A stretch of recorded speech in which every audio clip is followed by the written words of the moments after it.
Good afternoon, everyone, and thanks for joining us here on 10 TV Plus for another edition of our 10 Weather Impact Show. I'm meteorologist Aaron White, and we are tracking that 10 Weather Impact Alert here today as we are watching for some potential strong to severe thunderstorms as we go through the next couple of hours. And we're already tracking some of those thunderstorms on the radar right now, and it will continue here for really the rest of this afternoon and all the way through this evening. So here again is a live look right now, not tracking any severe thunderstorms, and we're really watching areas south of Interstate 70 for these storms that are developing and really have built up in the last hour or so, especially this one right now just to the south and east of Washington Courthouse between there and Chillicothe. And this is actually moving towards the north and east, making its way towards Circleville. This is not a severe thunderstorm right now, but it is starting to get a little bit more intense. And we are talking about potential for some very heavy rainfall, at least for a time. And if it continues to strengthen, we'll have to watch for any potential hail, winds that could gust up to maybe 40 or 50 miles per hour. And then, of course, if we get any warnings, we'll certainly let you know about that as we go through this afternoon. But again, here's a look at a couple of different storms. One, the more significant one, just to the west of Clarksburg there. Again, this is building off to the north and east, and eventually we'll be heading towards Circleville here in about the next 20 minutes or so. So that's what's going on right now. We're going to continue to watch those storms as they develop. As we look live at downtown Columbus, we're getting a little sunshine kind of filtered here, and we're actually behind a cold front, and that's actually changing our temperatures up a lot across the state. We got 61 in Columbus right now, so really not bad. But when we look at the map here, you can see the difference clearly. We got 30s to the north, 37 right now in Mansfield, Bucyrus, 38 for Marion. Kind of chilly this afternoon with cloudy skies, some rain showers passing through, and a stiff north wind about 10 to 20 miles per hour. Elsewhere, again, we got upper 50s to around the lower 60s in Columbus. Kind of depends on what part of the metro you're in, because if you're on the north side of the metro, it could be in the upper 40s. South side of the metro, it's probably in the 60s. And we got 71 in Circleville, 75 Chillicothe, 81 right now in Piketon. So again, a big spread in temperatures. This is a frontal boundary that's basically kind of stalled out right along the I-70 corridor, and that's going to be the focus for these storms as they develop through the next several hours. So here's a look at the big picture showing a lot of rain tracking across northern Ohio. That's all behind that frontal system, and this is a pretty cold rain. Again, temperatures up there, 30s to near 40. Further south, this is where we got some more of the thunderstorm activity developing right now. You can see some of that storm development south of Cambridge, back towards Athens, back towards just west of Circleville, and back into the Cincinnati area. And that's where we're going to be watching for that potential of any strong to severe thunderstorms south of that cold front, where our temperatures are up into the 70s. And of course, as you saw on the map there, into the lower 80s. So here's another look at the radar picture. Again, this storm is the one that's getting a little bit more intense right now. Starting to see a little bit of a deeper, spot of some pink showing up there, an indication that there likely is some heavy rainfall and even perhaps some small hail. So this would be the one that may be the one to go strong to severe here in about the next 30 to 45 minutes. And then watching more storms back to the west, you can see a bit of lightning there. Right now our lightning counter up to 33 strikes, but that has gone up from 0 just about 30 minutes ago. So things are starting to heat up a little bit more this afternoon. And we don't have any severe thunderstorm watches or tornado watches, but the Storm Prediction Center is highlighting this area in red where we're seeing these storms developing as an area of concern that we will see that chance for any strong to severe thunderstorm, because of course we have that level 2 risk here south of I-70 where the storms are developing right now. And as we look at the hour by hour forecast, you can see here by 3 p.m. those storms a little bit further north here, at least on this computer projection. So these storms are the ones that we were watching down by Washington Courthouse, likely going to be impacting Circleville, Lancaster, maybe getting some activity up into the metro of Columbus here as we go through 3, 4, 5 p.m. More storms developing back to the west, and they all have the chance of producing some severe weather, damaging wind gusts up to 60, 65 miles per hour. That's going to be the greatest threat, but can't rule out a hail, can't even rule out a tornado. And of course, as we all know with storms, we'll get some heavy rainfall with all of this activity. So this is going to continue through 6 to 7 to 8 o'clock this evening, eventually starting to wind down as we head later into tonight. Going to still see a few scattered rain showers here for the overnight hours, and then some quieter weather here tomorrow. We'll actually get some more sunshine and just a very slight chance for a shower or thunderstorm in the afternoon. But our temperatures will be making a rebound here by this time tomorrow. So right now, again, here's a look at the temperature map as we go through the next several hours. We got 30s and 40s to the north, 50s and 60s along I-70, 70s and 80s to the south. And as we go into tonight, that cold front will basically stall out near and south of I-70. So by tomorrow morning, we'll have some chilly temperatures, 30s to 40s north of I-70, around the 50s to near 60 to the south. But watch what happens as we go through the day tomorrow. That system will lift and we get strong southerly winds.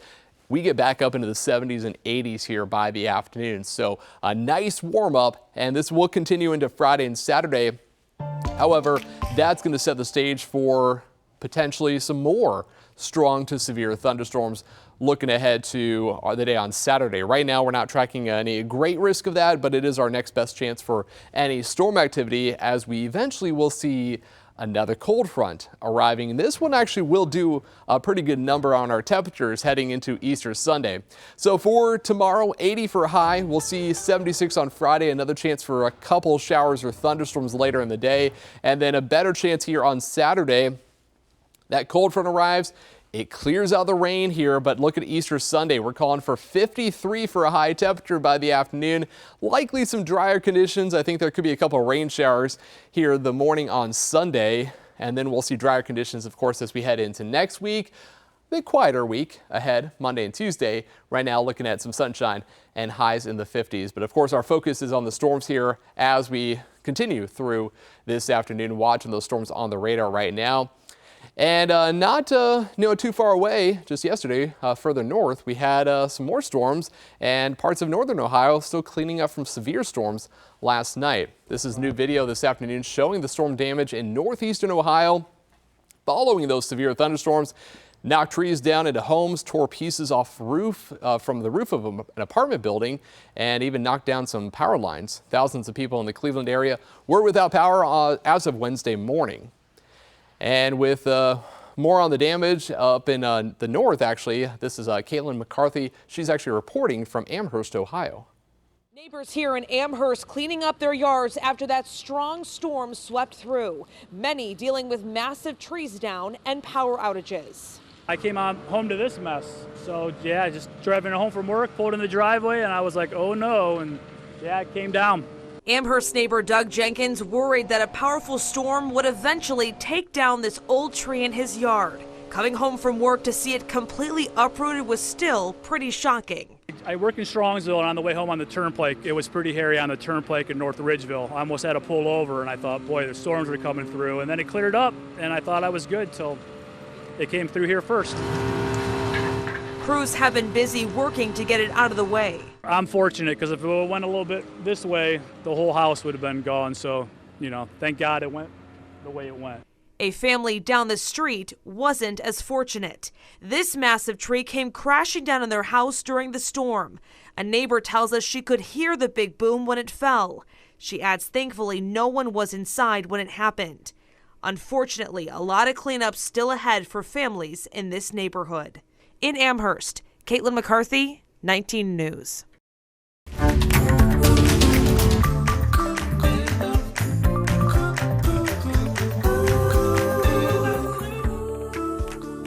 And of course, storms are a sign of spring weather, but it's not only a sign as the weather is getting warmer. Unfortunately, ticks will be out, and for blood, of course, as we should start to be prepared to see more of them as we go through the next several weeks and, of course, through the rest of the spring season. Medical experts say last May, there was a 30% rise over the previous year in emergency room visits for that tick-borne illness. And to protect against ticks, medical experts say use bug spray, wear clothing that covers your entire skin. Have long-sleeved, long pants, be a little doggy and put your trousers into your socks, wear a hat. And of course, no one ever wants to have to deal with that, but it's of course to be safe if you're heading out towards out going hiking or anything like that. And after being outdoors, medical experts say to do a body check, take a hot shower. Ticks that haven't attached can easily wash off, and if you do find one on your body, carefully remove it and place it into a plastic bag in the refrigerator. That is to preserve it for examination in case you start to develop any sort of tick-borne illness symptoms 3 to 30 days after a bite. And on another note, a new vaccine for Lyme disease could actually become available. Last week, Pfizer said it plans to seek regulatory approval of a new shot it has developed. But vaccines for Lyme disease have had a troubled past. One was approved in 1998. Its manufacturer pulled it from the market just a few years later in 2002 because of low demand. That was based largely on fears it caused arthritis, even though the FDA concluded it did not. And ticks, bugs, and storms are one thing, but another issue this spring for parts of the nation is actually drought. Severe drought conditions have left a reservoir in southeastern Colorado bone dry. The reservoir used to attract boaters and fishermen, but Colorado's record warmth and dry conditions have changed that. Brett Forrest explains.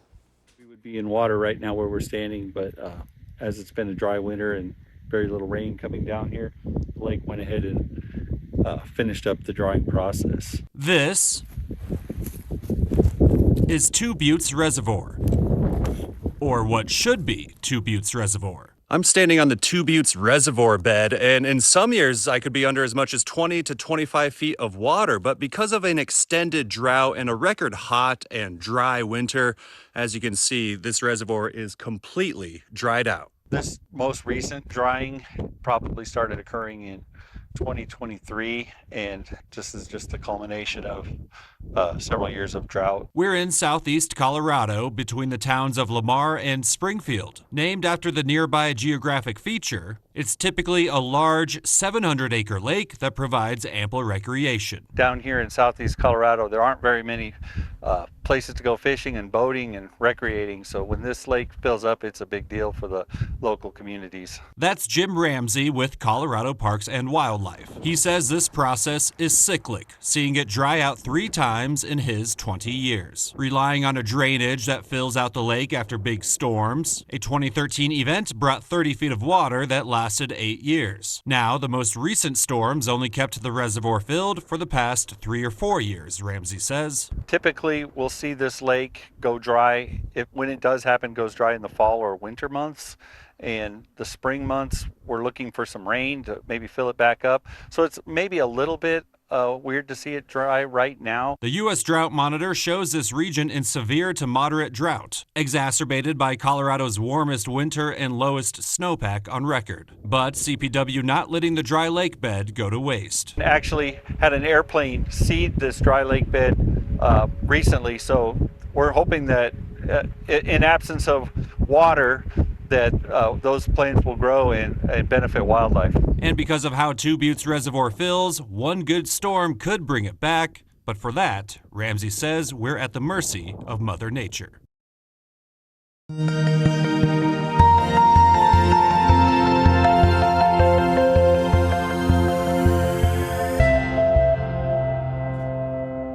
And to some exciting news here this afternoon, the countdown is on to the launch of the Artemis II mission. This is a live look from Cape Canaveral, Florida, where NASA is getting ready for the first launch to the moon in over 50 years. The mission is set to launch tonight with 4 astronauts. Meteorologist Meredith Garfalo spoke with the mission's flight director last month about what it's like to be involved in the new age of the space race. It's a super prestigious honor. You know, there's not a whole lot of folks that get to work in mission control, let alone be a flight director for the mission. And it's a tremendous honor, and we hope that the results of this mission provide a highlight to all of America this year as we highlight the 250th anniversary. And Artemis was supposed to launch last month, but was grounded by hydrogen fuel leaks. Those have since been fixed. NASA has the first 6 days of April to launch Artemis II before standing down until the end of the month. And this mission represents a countdown to history as a group of American astronauts and one Canadian prepare for a mission around the moon that could set the stage for travel deep into the solar system. Mark Strassman is at the Kennedy Space Center with all the excitement. Every tick of the countdown brings Artemis II closer to NASA's new era of human moonshots. This is where I sit. Charlie Blackwell Thompson is the launch director here in the firing room, NASA's nerve center on launch days. This is the abort panel. For the countdown's final 5 minutes, her hand hovers over the abort button. Press it, and the capsule ejects itself into the Atlantic Ocean. Your hand lives very close to that red button for the last 5 minutes. Yes, it does. Because every second counts. So far, NASA reports no noteworthy issues. Rocket, capsule, and crew all ready to fly. We're sending that spacecraft farther into space than ever before. NASA Administrator Jared Isaacman told us the moon's the goal, but something else matters more. Priority one, bring them home safely. Yes, sir. I would say the most important part of the mission is when they're under parachutes and splashing down safely. The second the SLS rocket lifts off, responsibility for the $1 billion spacecraft and 4 lives on board switches from Florida to Mission Control in Houston. Liftoff confirmed. Copy liftoff. And Flight Director Judd Freeling. You're trying to always think 2 steps ahead of the vehicle. Especially challenging the first 8 minutes of flight when the SLS rocket is climbing to space. I mean, it is a huge rocket. A lot of things going on in that 8 minutes. And professionally, for those 8 minutes, this is the hot seat. Absolutely. Most important 8 minutes of your life? Absolutely.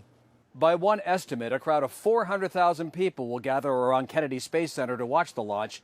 That would be the biggest space crowd since the last shuttle flight 15 years ago. Mark Strassman, CBS News at the Kennedy Space Center.